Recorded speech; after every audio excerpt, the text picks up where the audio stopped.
Before there was a worldwide movement of expectation for the second coming of Christ, there was a man whose life was shaped by the sea.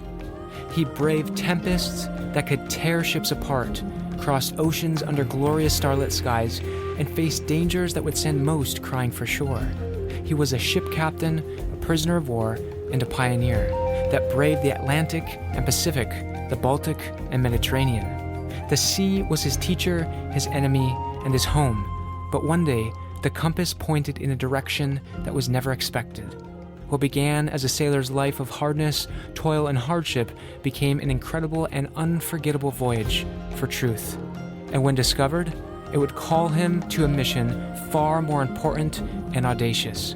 This is the true story of a man who commanded the helm, but who would steer a course that would instead alter history. This is True Story Tuesday.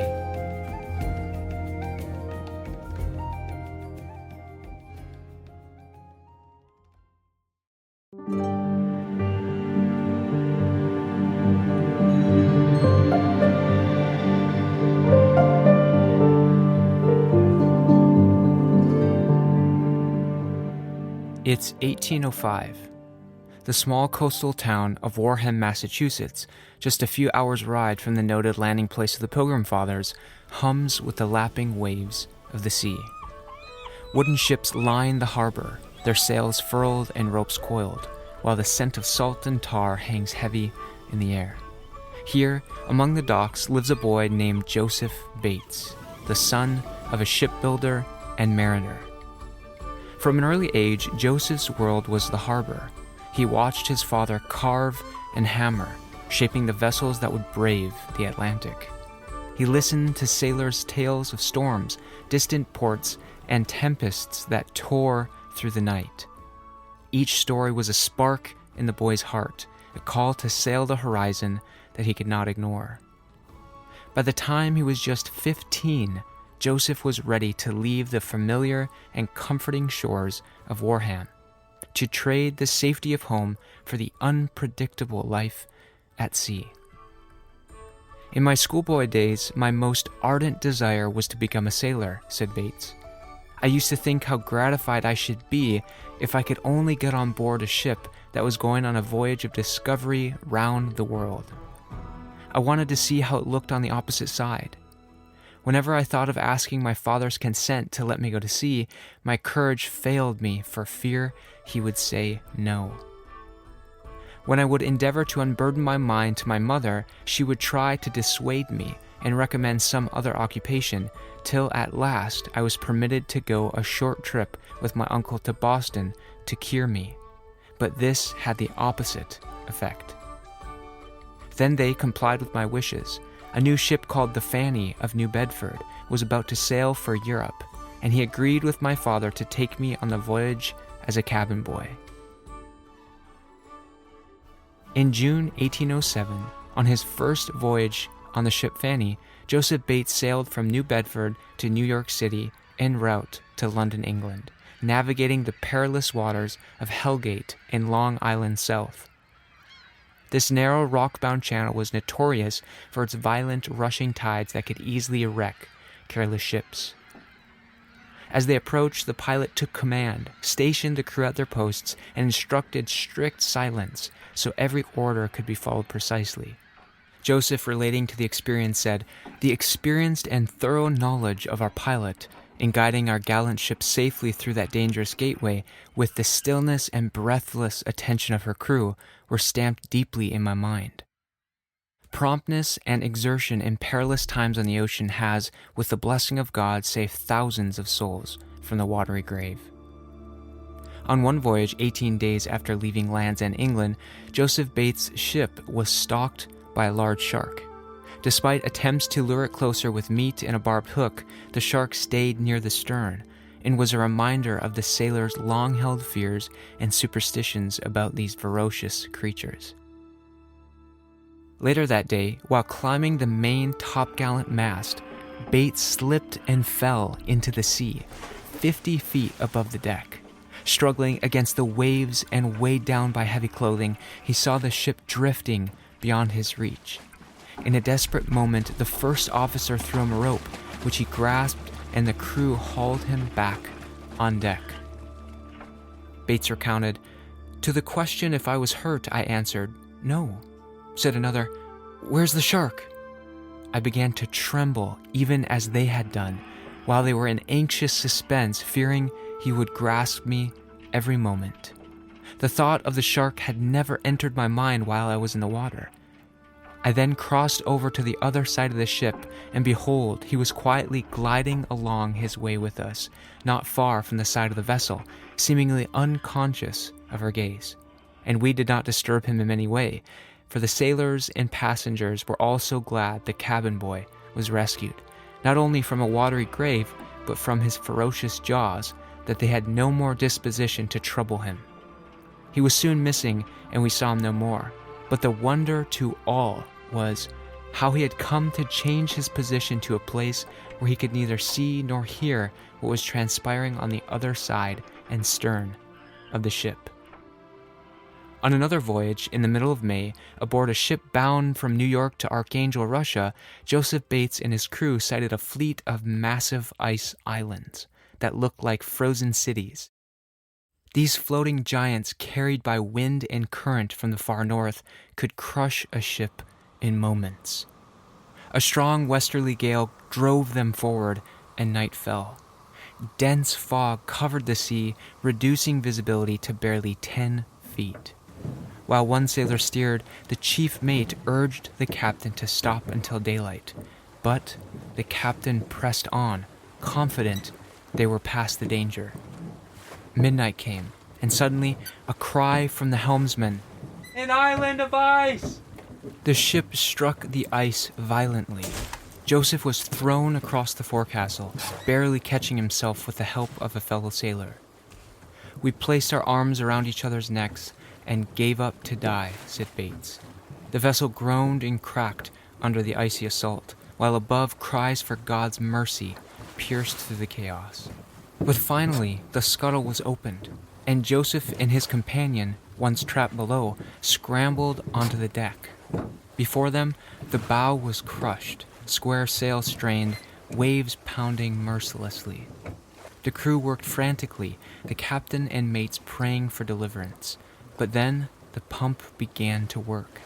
Orders flew, and sails were adjusted, and miraculously the ship was free, sliding from the ice like a lever from under a rock. Though the vessel was wrecked forward, the sea currents prevented further collision, carrying them safely past the massive ice island.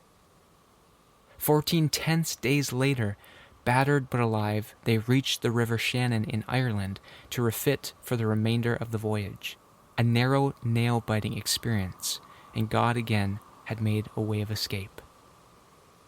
After repairs in Ireland, Bates' ship rejoined a massive English convoy bound for the Baltic, escorted by British warships. In the treacherous Mooner Passage, a violent gale and pitch-black night threatened to drive them onto a barren, rocky shore. The Commodore signaled all ships to anchor, and by morning, Bates saw many vessels breaking free of their cables and drifting toward destruction. When their own cable snapped, they set sail at once, escaping into open water. Deciding to leave the convoy, they attempted a lone route along Denmark's coasts. But just hours after celebrating their escape, 2 Danish privateers appeared, firing cannon shots to force them to yield. Captured and taken to Copenhagen, they saw their ship and cargo condemned under Napoleon's decrees for trading with the English. In Copenhagen, Bates and the crew were summoned to court to testify about their voyage. The supercargo had urged them to lie, claiming they had sailed directly from New York without meeting the English. Bates, the youngest sailor, was questioned first.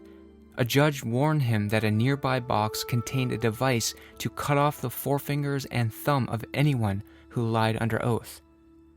Swearing to tell the truth, Bates recounted the real-life events, the ice collision, repairs in Ireland, joining the British convoy, and captured by Danish privateers. Later, they learned the threat was real, having seen Dutch prisoners missing fingers for perjury. With their ship and wages lost, Bates found work on a leaking Danish brig to Prussia, then on an American brig to Ireland. That winter voyage was brutal. Cold, starvation, constant pumping to keep the ship afloat, and abuse from a drunken, stingy captain. Reaching Belfast, Bates crossed to Liverpool to at last seek a passage home. But little did he know what was next. Before they could ever seek home and comfort, on April 27, 1810, a British press gang burst into their lodging, ignored their American papers, and dragged them to confinement. The next morning, guarded by armed men and a lieutenant with drawn sword, they were marched through Liverpool streets like condemned criminals and taken aboard the Royal Navy ship Princess, joining about 60 others impressed Americans. On board, the Americans felt that they had been unlawfully seized and justified in seeking any means of escape. When most officers went ashore for a burial, some prisoners broke the iron bars of a porthole to swim for freedom. But before they could leap, the officers returned, discovered the breach, and punished them with brutal whippings late into the night. The beating stopped only when orders came to transfer them to a frigate bound for sea. At Plymouth, Bates was examined and sent to the massive prison ship Saint Salvador del Mundo, holding 1,500 men. There, he and a Massachusetts sailor named Forbes plotted an escape. At midnight, they raised a hanging port, lowered a rope and blanket ladder, and slid into the water. Forbes, my companion, whispered, "Will you follow?" I replied, "Yes," Bates said. By the time he reached the water, I was slipping down after him when the alarm ran through the ship. "Man overboard!" Our friend dropped the port for fear of being detected, which left me exposed to the fire of the sentinels. But I was soon in the water and swam to a hiding place under the accommodation ladder by the time the boats were manned with lanterns to hunt us out. We watched for an opportunity to take an opposite direction from our pursuers, who were repeatedly hailed from the ship to know if they had found anyone. We had about 3 miles to swim with our clothes on, except our jackets and shoes. These I had fastened on the back of my neck to screen me from a chance shot from the ship. An officer with men and lanterns descended the accommodation ladder, and sliding his hand over the slat, he touched my hand and immediately shouted, "Here's one of them! Come out of that, you sir! Here's another! Come out, you sir!" We swam round to them and were drawn up upon the stage. "Who are you?" demanded the officer. "An American." "How dare you undertake to swim away from the ship? Did you know that you were liable to be shot?" I answered that I was not a subject of King George, and had done this to gain my liberty. "Bring them up here," was the order from the ship. After another examination, we were put into close confinement with a number of criminals awaiting their punishment. 30 hours later, Bates was separated from Forbes and sent with 150 strangers to the 74-gun HMS Rodney. Upon boarding, Bates alone was singled out by Commander Bolton, who warned every boat crew that if they ever let that fellow into one of their boats, they'd all be flogged, branding him as a marked man the moment he arrived. After Joseph Bates was forcibly kept in the British Navy, he quickly learned the severity of his punishment for what the commanding officer saw as an unpardonable crime, his earlier peaceful attempt to leave His Majesty's service. "Hope deferred makes the heart sick," he wrote, as his dream of freedom faded like the land we were leaving in the distance when the Rodney sailed for the French coast. The ship's ultimate mission was to join the British squadron in the Gulf of Lions, but they stopped first at Cadiz, Spain, where Napoleon's forces were bombarding the city. Bates was unexpectedly chosen as one of the 50 men to help refit and man the Apollo, a Spanish ship allied with the British. Shortly after passing Gibraltar, they were struck by a fierce Levanter gale. The Apollo nearly sank, and Bates noted how the Spanish officers clung to their religious image, quote, as though they could save them in this perilous hour, unquote, while only constant pumping kept the vessel afloat. After refitting at Gibraltar, they reached Mahon, where Bates made another daring escape attempt with 2 companions. a local market boat ferried them ashore, but after 2 days of failed efforts to leave the island and with deserted hunters everywhere, they decided to return voluntarily. The officers accepted this as proof they did not intend full desertion, and Bates narrowly avoided the public whipping that was the usual punishment. Bates and his crew rejoined the Rodney at Gibraltar, escorting a Spanish ship toward Port Mahon. Near Malaga, they found English and Spanish forces locked in battle with the French, and out of anger, the captain ordered all hands aloft under enemy fire until the sails were furled. Bates noting that a single well-directed shot might have killed the score.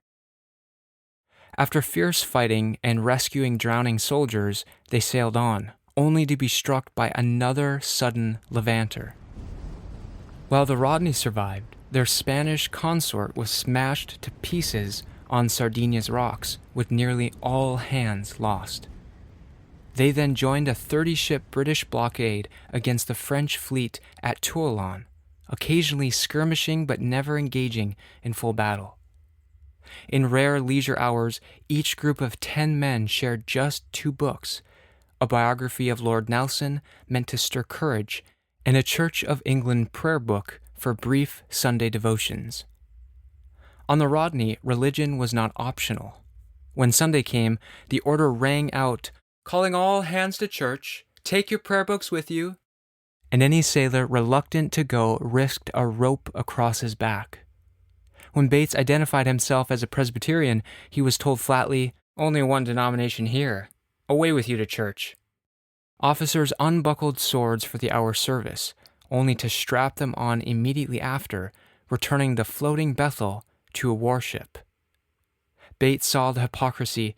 Poor, wicked, deluded souls, how little their hearts were inclined to keep the holy law of God, when their tongues were employed in blaspheming his holy name, and learning the way of shooting, slaying, and sinking, he said. During another failed escape on Minorca, Bates and 2 others found a hidden subterranean fortress, safe from pursuers but offering nothing to eat, forcing them back to the ship. Life aboard was harsh. Sailors dreaded the blacklist, which meant extra filthy work and loss of rest. With only 3 uniforms and just 2 hours before dawn once a week to wash, clean clothes were rare. Bates only once tried to dry his trousers in secret, only to be caught. Yours are they? See how I will hang you directly, the lieutenant barked, before ordering the boatswain mate to fetch a rope's end for a harsh flogging. Soon after, hope rose when the storm-battered Rodney was ordered to England. Homeward bound, 24 hours liberty, only for 50 men, including Bates, to be transferred at night to the Swift Shore for another 3-year station, dashing his dreams of freedom and marking him as one who had attempted to escape from the service of King George III. After being transferred to the Swift Shore, Joseph Bates' father sent proof of his American citizenship and a demand for release from the British government, highlighting the long-standing grievance of impressment of American seamen that helped spark the War of 1812. Bates received no word from home for over 3 years until Captain Delano informed him that his documents had reached the U.S. consul, who transmitted them to Sir Edward Pellew, commander of the squadron.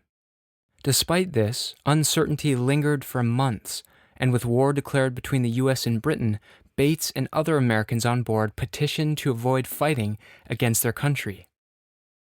We understand, sir, that war has commenced between Great Britain and the United States, and we do not wish to be found fighting against our own country. Therefore, it is our wish to become prisoners of war.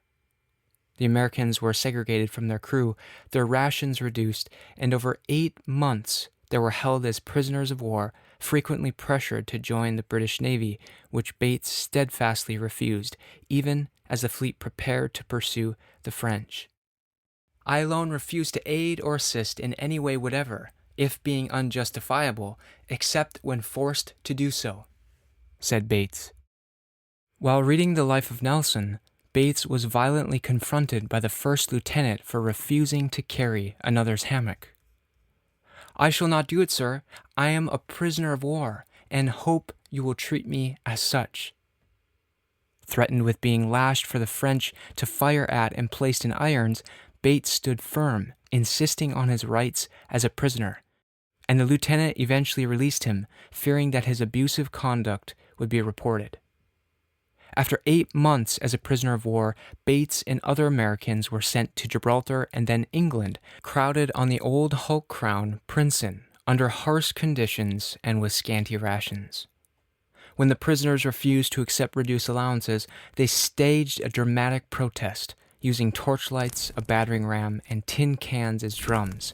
They threatened the officers until capitulation, demanding their full ration of bread and water.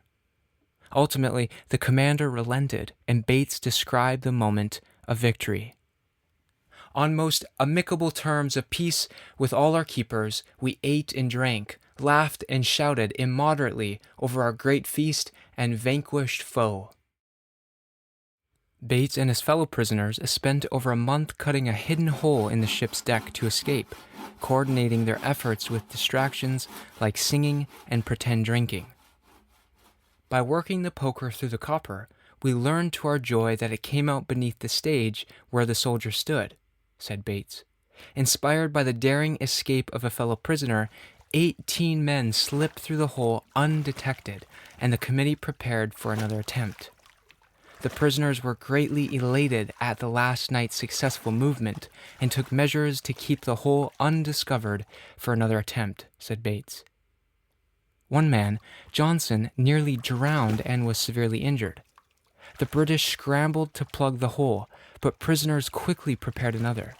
Eventually, after over a year of harsh conditions, American prisoners received limited wages and clothing from agents in London.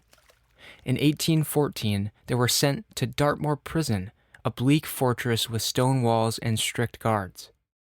Despite the misery, prisons organized religious meetings, maintained some social order, and finally celebrated the news of the U.S.-Britain peace treaty in 1815, anticipating liberation and return home. After the ratified U.S.-Britain peace treaty, prisoners grew frustrated with delayed repatriation and unresponsive agents, even hanging an effigy in protest. In April 1815, they successfully demanded their full bread allowance, crowding a public square until the colonel conceded. Shortly after, when gates unexpectedly burst open, soldiers fired on fleeing prisoners, killing and wounding several, creating chaos across the prison yards. After the massacre at Dartmoor, prisoners nearly executed an English soldier, but were persuaded to spare him. A court of inquiry, including John Quincy Adams, later investigated the event, and the British government disavowed the massacre, compensating the victims' widows. Finally, on April 27, 1815, the American prisoners were released, ending over 5 years of service and imprisonment. As they departed, they reflected on their suffering and the long-awaited return to their homeland. Boats were ready, and before night they embarked on the Mary Ann, an English merchant ship of 400 tons, crowded with nearly 280 prisoners, including officers recently on parole. As they sailed away from Old England, memories of past imprisonment and desperate attempts at escape stirred in their minds. Bates recalls how, rather than submit to such unwarrantable oppression, at the midnight hour I lowered myself from the gun porthole of the middle deck, thinking to swim these 3 miles, and possibly land somewhere near the place where I was now, through the providence and mercy of God, embarking for my own native country, said Bates. Yet now they were granted entire freedom from the service of King George III. Soon we faced the treacherous banks of Newfoundland, where huge islands of ice loomed like distant cities, and the captain's obstinate navigation forced us to take action ourselves. We found him at the quarterdeck cunning the ship. We briefly stated our dangerous position and told him that about 300 souls were at the mercy of his will, and now if he did not round his ship to, we would do it for him, said Bates. Aboard the vessel, the prisoners asserted their will over the captain, refusing to be taken to City Point, Virginia, and instead placed Captain Connor at the helm while declaring, "Yes, you shall, or we will throw you overboard."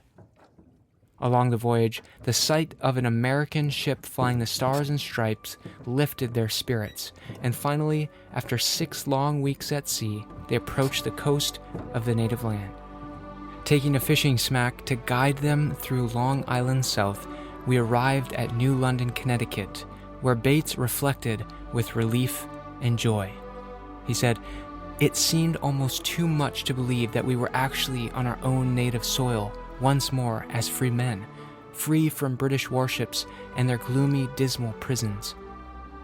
Within a day, many continued on to New York or Boston, at last beyond the reach of Captain Carr, feeling the unutterable delight of stepping once more onto free soil.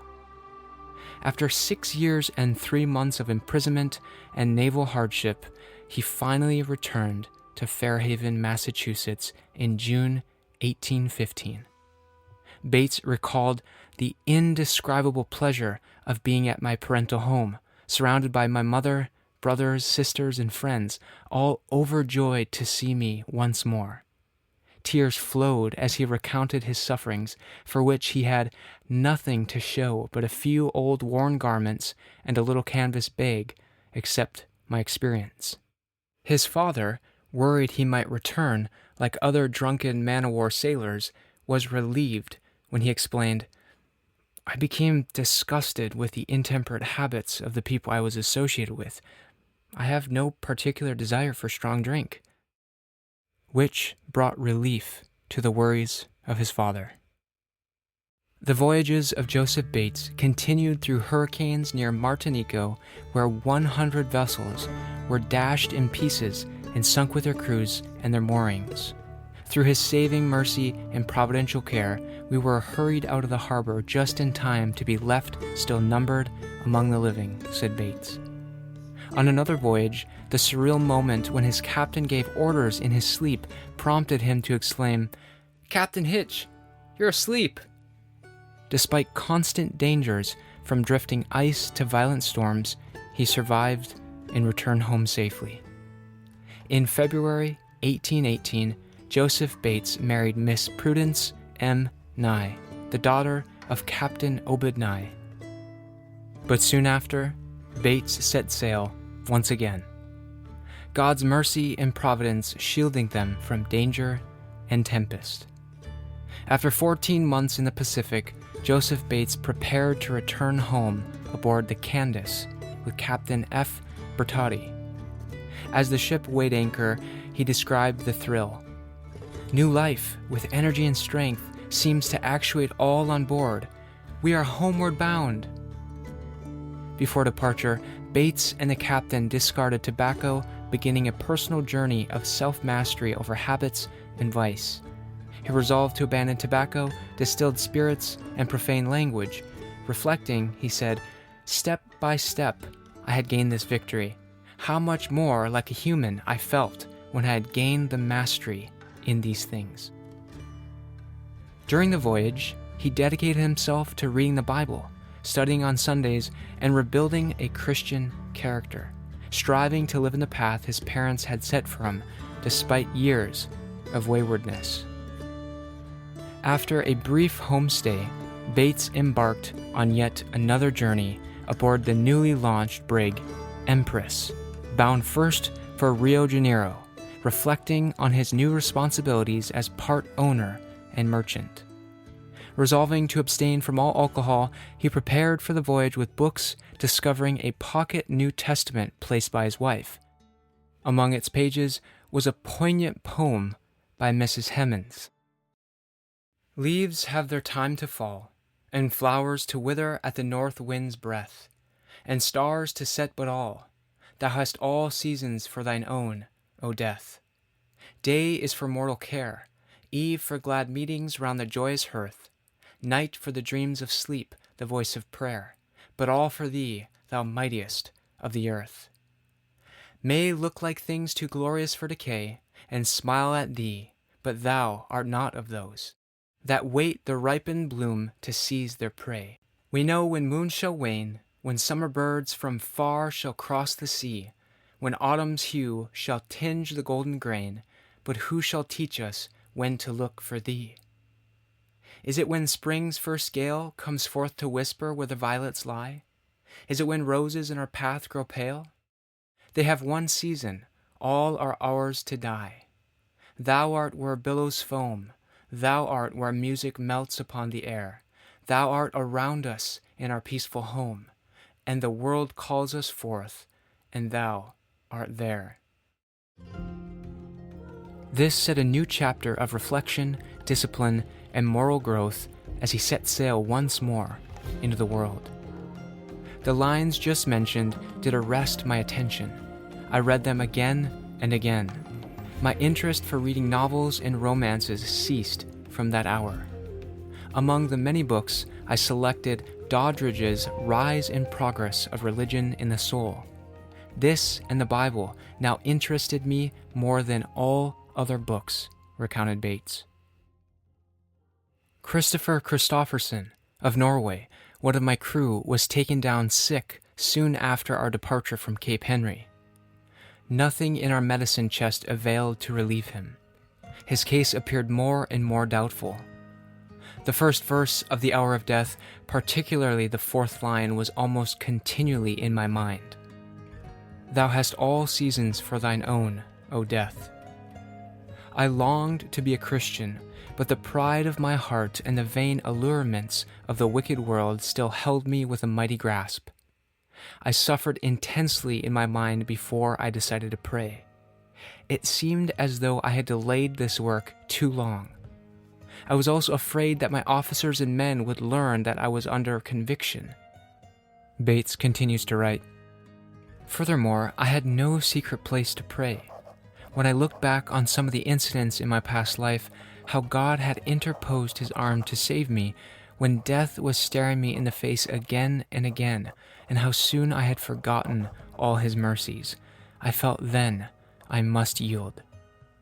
Finally, I decided to try the strength of prayer and confess all my sins. I opened the run scuttle under the dining table, where I prepared a place so that I might be out of the sight of my officers, if they should have occasion to enter the cabin during my prayer season. The first time I bowed the knee in prayer, it seemed to me that the hair on my head was standing out straight, for presuming to open my mouth in prayer to the great and holy God. But I determined to persevere until I found pardon and peace for my troubled mind. I had no Christian friend at hand to tell me how or how long I must be convicted before conversion. But I remember when I was a lad, during the Great Reformation of 1807 in New Bedford and Fairhaven, of hearing the converts, when relating their experience, say that they had been sorrowing for sin 2 or 3 weeks, when the Lord spake peace to their minds. It seemed to me that my case would be something similar. A fortnight passed, and no light beamed on my mind. 1 week more, and still my mind was like the troubled sea. About this time I was walking the deck in the night, and was strongly tempted to jump overboard and to put an end to myself. I thought that this was a temptation of the devil, and immediately left the deck, and did not allow myself to go out of my cabin again until the morning. Christopher was very sick and failing. It occurred to me that if he should die, I should be doubly earnest about my salvation. I now removed him from the cabin and placed him in the berth next to my own, where I could give him more attention, and charged the officers as they waited upon him during their night watch to call me if they saw any change in him. I awoke in the morning soon after daylight. My first thought was, how was Christopher? I reached over his berth and placed my hand on his forehead. It felt cold. He was dead. "Oh, why, Mr. Hayfords? Christopher is dead. Why did you fail to call me?" said Mr. H. I was down here about a half hour ago, and I gave him his medicine. I saw no alteration then."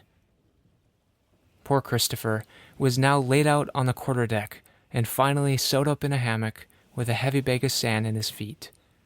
After we had settled on the time to bury him, I was most seriously troubled in relation to my duty. I felt that I was a sinner in the sight of God and dare not attempt to pray in public. And yet I could not consent to plunge the poor fellow into the ocean without some religious ceremony over him. While I was resolving in my mind what I should do, the steward asked me if I would not like to have a Church of England prayer book. "Yes," Joseph said. "Have you got one?" "Yes, sir." "Bring it to me, will you?" It was just the book I wanted, for when I was in the British service, I had heard the ship's clerk read prayers out of such a book when our sailors were buried. But this was the first burial at sea that ever occurred under my command. I opened the book and found a suitable prayer for the occasion.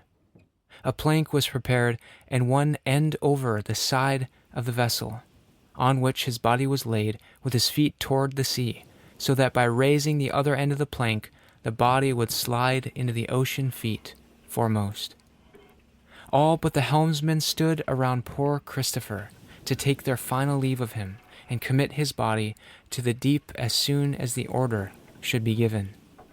The idea of attempting to perform religious service over the dead while in an unconverted state troubled me much, Joseph said.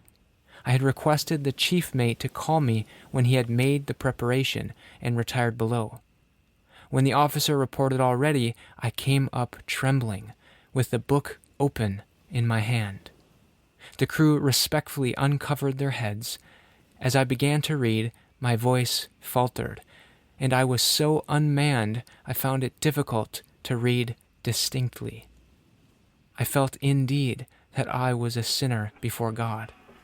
When I finished the last sentence, I waved my hand to tip the plank and turned for the cabin. As I passed down the gangway, I heard poor Christopher plunge into the sea.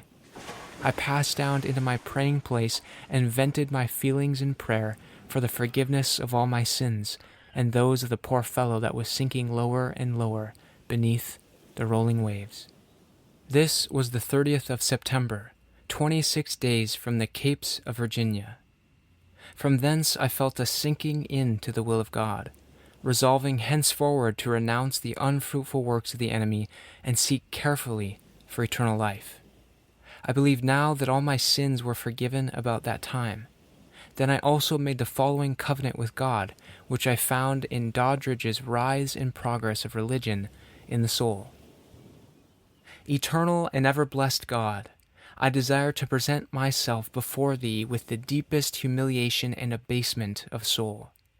Sensible how unworthy such a sinful worm is to appear before the holy majesty of heaven, the King of kings and Lord of lords, I come therefore acknowledging myself to have been a great offender, smiting on my breast and saying with the humble publican, God be merciful to me, a sinner. This day do I with the utmost solemnity surrender myself to Thee. I renounce all former lords that have had dominion over me, and I consecrate to Thee all that I am and all that I have. Use me, O Lord, I beseech Thee, as an instrument of Thy service. Number me among Thy peculiar people. Let me be washed in the blood of Thy dear Son, to whom with Thee, O Father, be everlasting praises ascribed by all the millions who are thus saved by Thee. Amen. Done on board the brig Empress of New Bedford at sea, October 4, 1824, in latitude 19 degrees 50 north and longitude 34 degrees 50 west, bound to the Brazils. Signed, Joseph Bates, Jr. After making a covenant with God, Bates reflects that he did not fully grasp its significance at the time, but remained grateful. I'm very glad I made it, and that God has still spared my life to allow me yet to do all that I therein covenanted to do, he said. He then recounts a vivid dream emphasizing self-examination and spiritual experience. Examine, examine, examine. Experience, experience, experience. Yourself, yourself, yourself." Upon arriving in Pernambuco, he observed the unusual method of landing passengers through the surf, witnessing Mrs. Barrett safely carried on a man's shoulders while onlookers cheered. He continued to refuse wine despite social pressure, explaining that abstinence was wiser than drinking even moderately. During his 6-week stay, he kept a diary of his religious reflections, sending it to his wife, which he connected to the prophetic dream about self-examination and spiritual experience. After returning from South America, Bates attended his first religious service since leaving the U.S. Finding it good to be there, he resolved to erect the family altar at home, overcoming Satan's hindrances and opening his home to prayer and Christian fellowship. At a revival meeting, listening to converts' testimonies of God's work in their hearts, he recognized the same operation in his own life. He said, "This is the operation of the Spirit of God on the heart through Jesus Christ." For 18 months, he had doubted God's forgiveness, looking for some evidence which would convince me beyond a doubt, he said. But he learned to accept the simplicity of God's grace. At last, all doubts and darkness respecting my conversion and acceptance with God passed away like the morning dew, and peace like a river for weeks and months occupied my heart and mind, he related.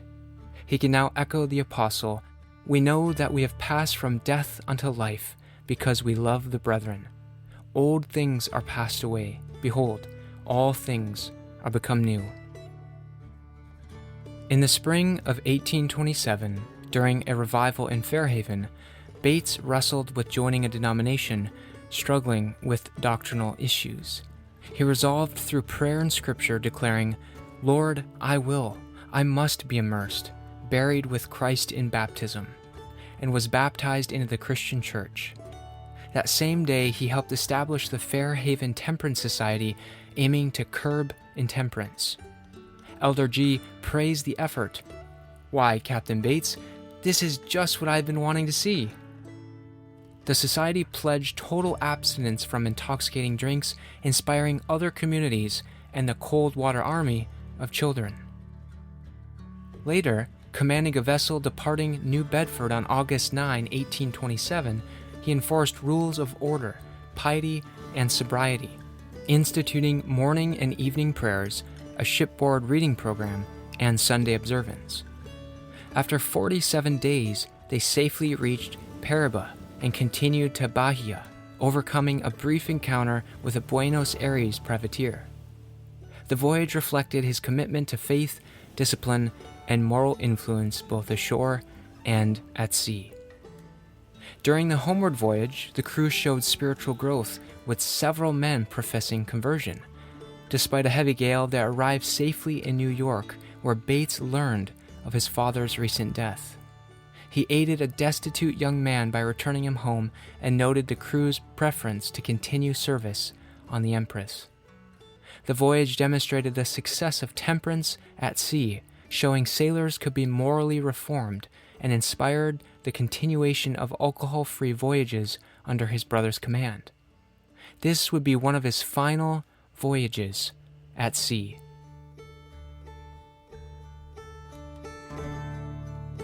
After ending his seafaring life, Bates and his family settled on his father's farm, engaged in Christian fellowship and actively promoting temperance and religious causes. He became aware of the inconsistency of colonization societies, opposed slavery, and helped organize the Fairhaven Anti-Slavery Society.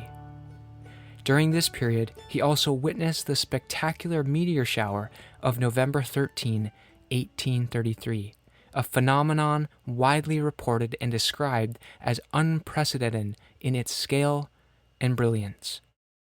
On the morning of November 13, 1833, this incredible meteor shower was witnessed by countless observers across the entire United States.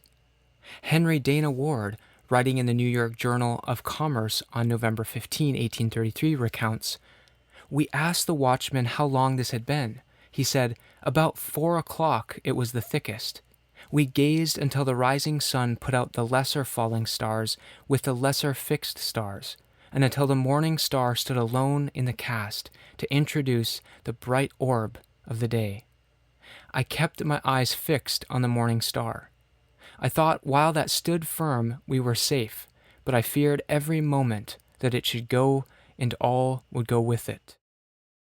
From the Baltimore Patriot, Mr. Monroe observed, "The stars or some other bodies presenting a fiery appearance were descending in torrents as rapid and as numerous as I ever saw flakes of snow or drops of rain in the midst of a storm." The Christian Advocate and Journal described it as, "The meteoric phenomenon was of so extraordinary and interesting of character as to be entitled to more than a passing notice. It seemed as if the whole starry heavens had congregated at one point near the zenith and were simultaneously shooting forth with the velocity of lightning to every part of the horizon, and yet they were not exhausted. Thousands swiftly followed in the tracks of thousands, as if created for the occasion, and illuminated the firmament with lines of irradiating light." Other reports emphasized its magnitude and universality. The People's Magazine called it a rain of fire, thousands of stars being seen at once, while witnesses from Virginia to California noted that the air was filled with innumerable meteors of stars resembling flashes of fire, and in some locations the display seemed like showers of great hail. Professor Olmsted of Yale College summarized, "The extent of the shower of 1833 was such as to cover no inconsiderable part of the earth's surface, probably saw the greatest display of celestial fireworks that has ever been seen since the creation of the world." The sheer scale and intensity of this event echoed the biblical prophecy of stars falling from heaven, often associated with apocalyptic signs.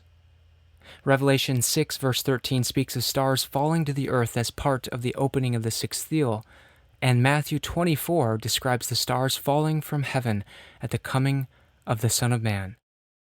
This unprecedented celestial display in 1833, visible from the Atlantic to the Pacific, appeared as a literal fulfillment of these scriptural signs, a powerful reminder that the heavens declare the glory and warning of God. In the early 19th century, moral reform spread across the United States, tackling intemperance and slavery.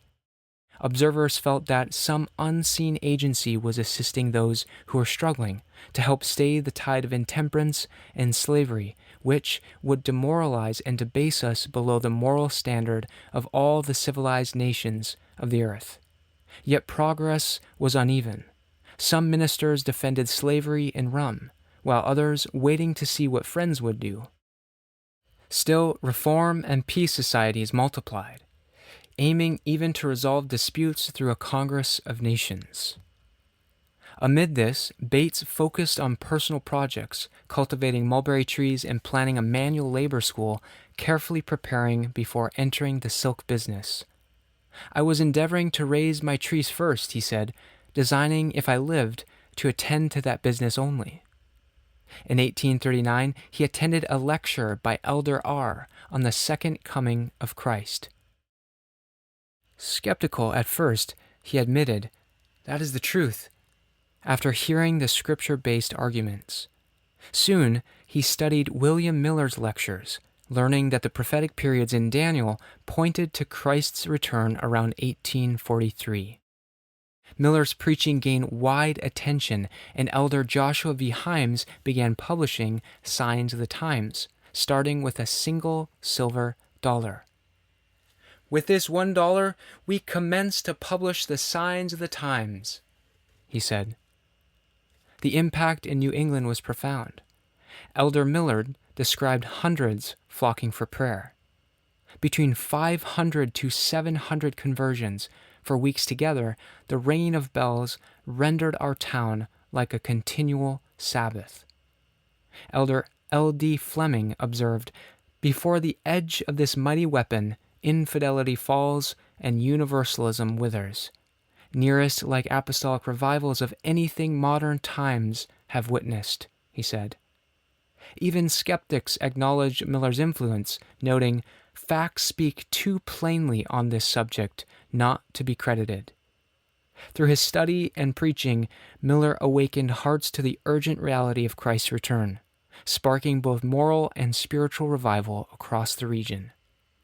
In 1840, the Signs of the Times of Boston called for the first general conference on the second coming of Christ, inviting believers from across the United States to meet on October 14, stating, "The object of the conference will not be to form a new organization, but to discuss the whole subject faithfully and fairly in the exercise of that Spirit of Christ." Among those leading the effort were William Miller, Joseph Bates, Henry Dana Ward, Joshua V. Himes, and others.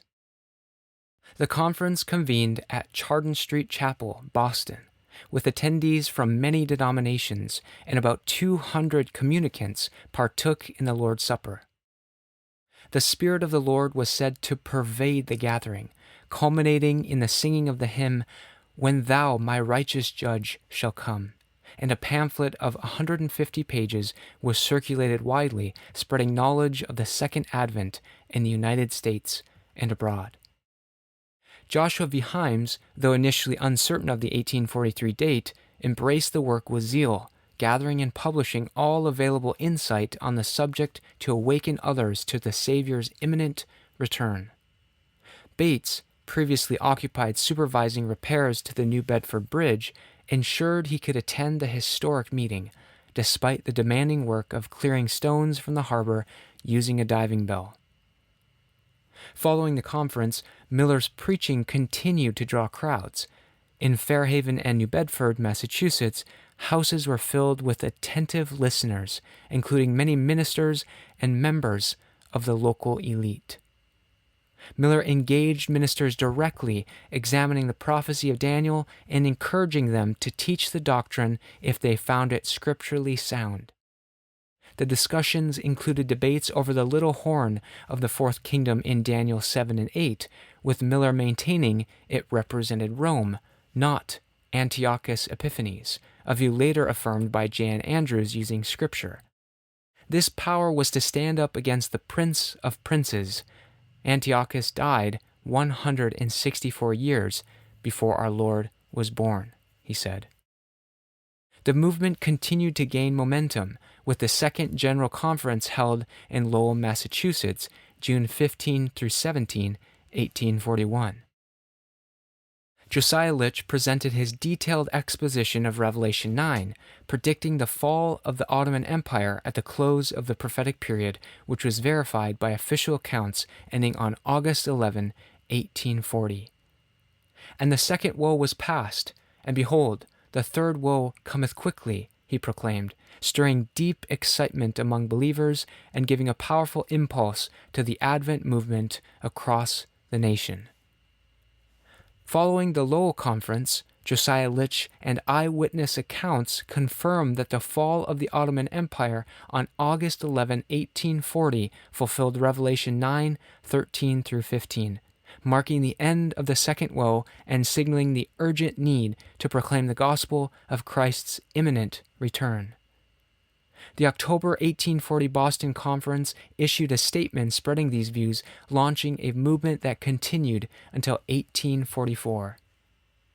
Despite some opposition, the cause grew through conferences in Portland, New York, Rhode Island, and elsewhere. Elders Himes and Fitch preached with clarity and power, drawing many to conviction, while some Christians wavered in faith.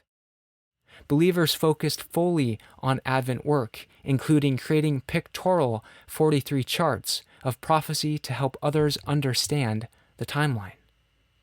Camp meetings, including those in Littleton and Salem, Massachusetts, attracted thousands.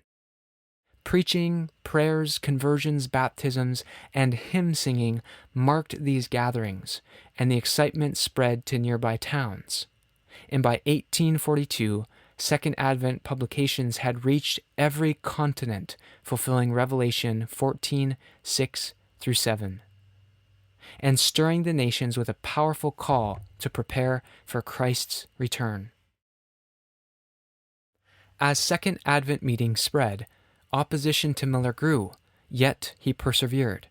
After years of Bible study and inner struggle, he began preaching in 1833, traveling widely, giving thousands of lectures, and inspiring hundreds of ministers. By 1843, astonishing celestial signs like a brilliant streak of light seen across the U.S. stirred public fascination, reinforcing believers' conviction that Christ's return was near.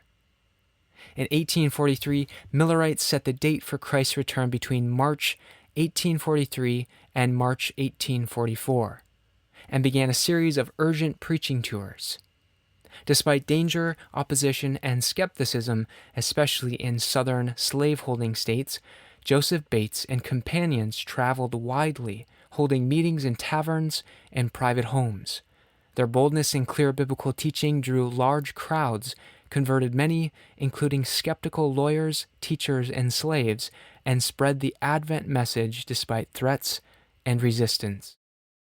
Arriving at the Three Corners, Bates and Gurney faced skepticism and closed doors, but found audiences in an academy and even a tavern.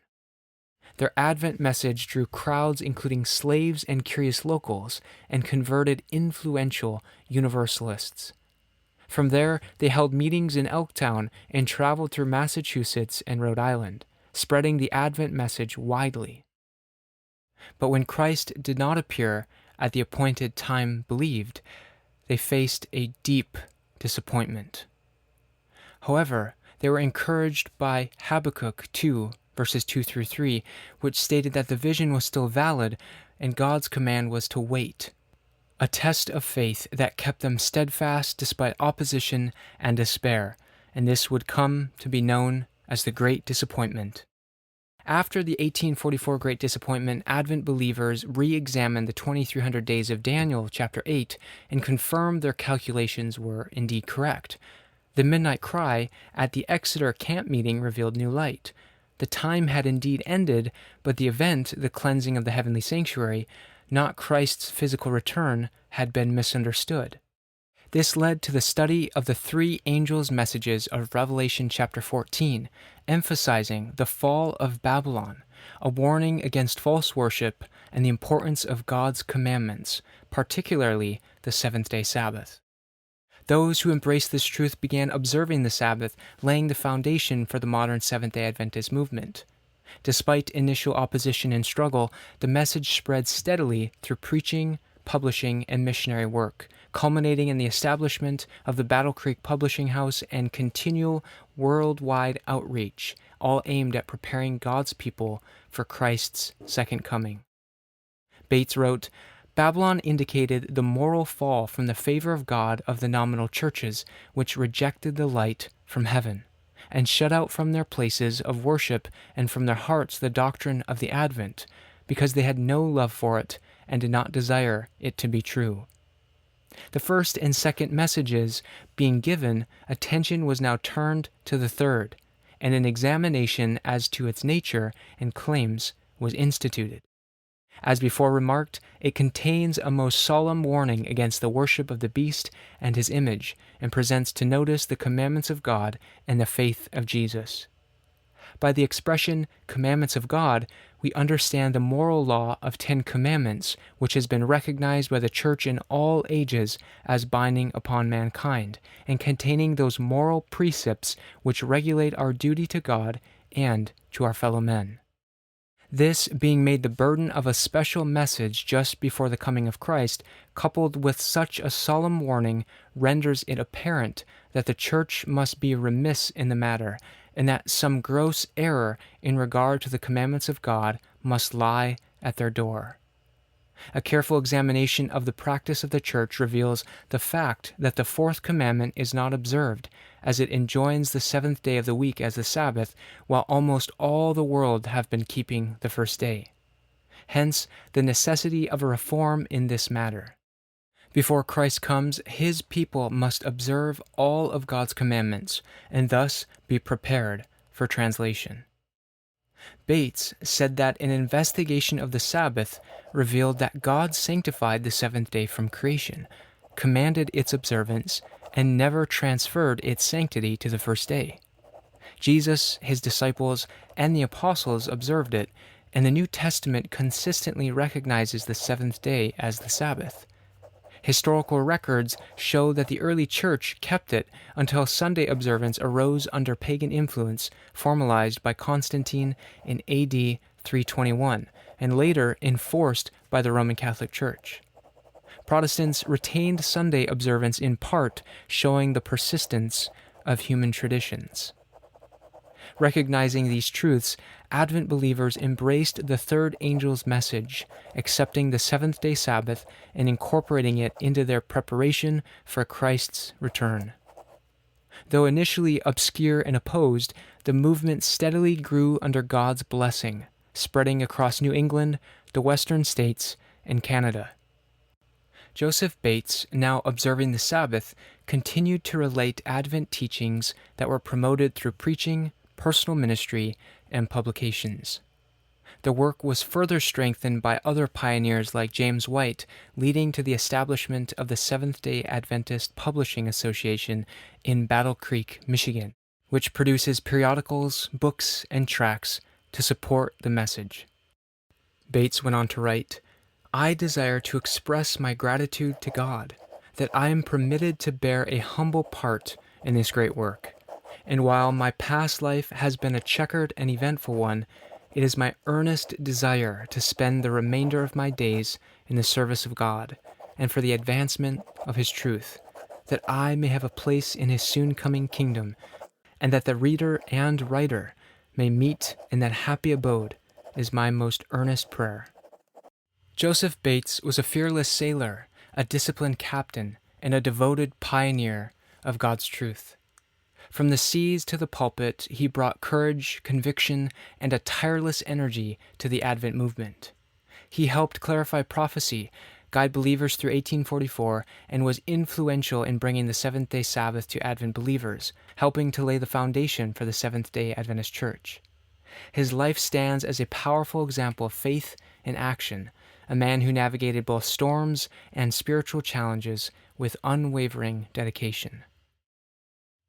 Dear friends, whatever be your calling here, seek ye first the kingdom of God and His righteousness, and get your feet planted on board the gospel ship. The owner of this majestic, homeward-bound vessel shows utmost care for every mariner on board, even to the numbering of the hairs on their heads. He not only pays the highest wages, but has promised everyone who faithfully performs their duty an exceeding great reward. That all the perils of this voyage may be passed in safety, He has commanded His holy ones to attend and watch over this precious company, who fail not to see through all the mist and fogs, and give warning of all the dangers in the pathway. Moreover, He has invested His dear Son with all power, and given Him for a commander and skillful pilot, to convey this good ship and her company into her destined haven. Then He will clothe them with immortality and give them the earth made new for an everlasting inheritance, and make them kings and priests unto God to reign on the earth. Signed, Captain and Elder Joseph Bates. This is Spirit of Prophecy Talk. You've been listening to True Story Tuesday.